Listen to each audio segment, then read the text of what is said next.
Hello, my name is Brandon Davis. I'm one of the ESOL lead teachers for the district, and I'm here to present to you about an ESOL endorsement opportunity through the University of South Carolina. Why are we offering this? We want to enhance you as a classroom or content teacher, your professional knowledge with dealing with ESOL students and working with them, and we want to give you more highly qualified professional development with that through discussions with teachers and administrators. We feel like there's a lot to be done as far as developing our teachers' knowledge of working with ESOL students, so we'd like to offer this to some of our teachers. First thing we're talking about is the State Department requirements for adding the ESOL endorsement to your certificate. So this is from the State Department's website in their certification requirements document. You must have a bachelor's degree or higher, initial or professional certificate at the early childhood, elementary, middle, secondary, or PK-12 level, pass the praxis score in the content area before applying for it to be added to your certificate, and then completing all the required coursework with at least a C or better. So the required coursework looks like this. They require that you have a linguistics class, a principles and strategies class, teaching reading and writing class to English language learners, and then 6 credit hours could be elective. So those are your 2 additional classes that the program would offer. Program layout. So this will be for up to 25 teachers in the district. So the good thing is that you will be able to work with other teachers in the district. And once we complete this program, you will become ESOL endorsed and add that to your certificate. You will complete 15 credit hours.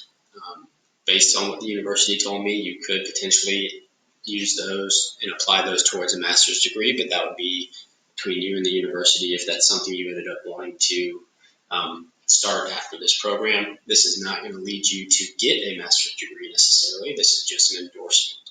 So it's not a degree-seeking field. You're just getting an endorsement on your certification. But the courses you can see at the bottom, they meet everything that the State Department requires with linguistics, principles and strategies, teaching, reading, and writing. And then the bottom 2 are the 6 credit hours of electives, the testing and assessment class, and the curriculum design class. The classes are 8 weeks in length, so they're more accelerated. Normally, they're not your normal 16-week classes, and they're mainly online.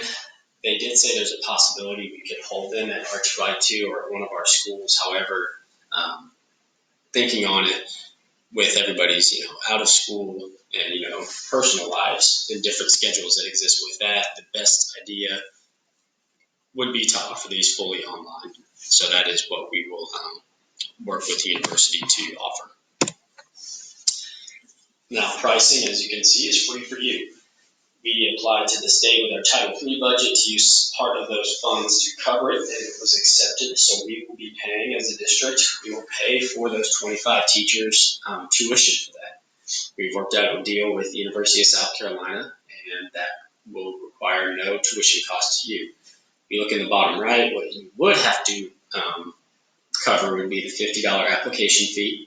And once you're accepted, you must provide proof of immunization and proof of citizenship. Now, once all that process went through, we can help you with what forms to fill out, who to send them to, and whatnot. When does this start? We are wanting to start in the spring of 2020. We want to start in late March. You will then have 1 class in the spring of 2020, and then potentially 1 or 2 classes in the summer.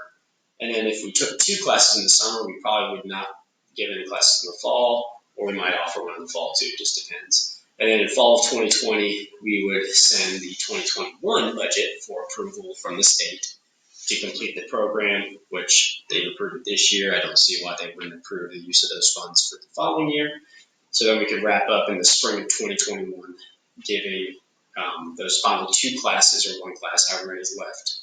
So you will have your ESOL endorsement. Just to give you a background of how the scheduling will work is the spring date is pretty much locked in. Spring date's pretty much locked in.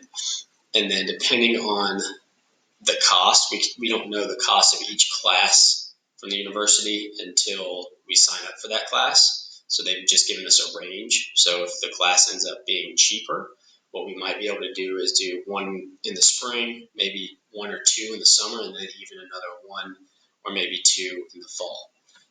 But if you think about it, like for the fall semester, even if we offered 2, one would go for 8 weeks, and then the other one would pick up after that one finishes. So it's not like you're working on 2 classes at the same time. You'd work on one for 8 weeks, that one finishes, and the second part of fall, you would take another 8-week class. So that's all something that we could all talk about once we get our cohort together. If you're interested, you can follow this link. It's going to take you to a Google form, which I'll show you in a bit, just show you what it asks. I will also provide your admin a PDF copy of this so they can provide you with this link if you are interested for the cohort. And there's my contact info if you have any questions about this or anything that has to do with ESOL students or anything like that. Please reach out and contact me. What I will say is for your school specifically, we're looking for 1 teacher. Based on our plan, we would prefer it to be somebody who is possibly an ELA teacher, but that is not a deal breaker if you're not. So just because you're not an ELA teacher, if you're interested, please definitely put your name in there and fill out that form, because we may have more spots open or we may not have any ELA teachers that want to do it. So we will definitely try to fill up the cohort. And even though we're looking for 1 teacher at your school, that doesn't mean that if we don't have enough, we might take as many as we can from your school that are interested. So please sign up if you are interested. Again, if you go to this link,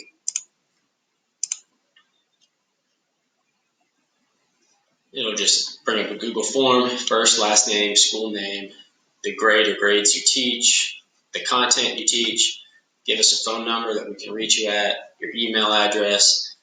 We just want to know, do you plan on sticking through it? Obviously things change and stuff happens like that. But as of today, would you be willing to stick through the entirety of the program? If so, click yes, and then just tell us a quick reason why you think you're a good candidate for the program. And we will be in touch once we make our decisions. We're hoping to find the 25 teachers by January so we can get the information to USC and move through with that application process. But I appreciate your time today. Again, please reach out to me if you ever need anything and if you have any other questions about this program. Thank you and have a great day.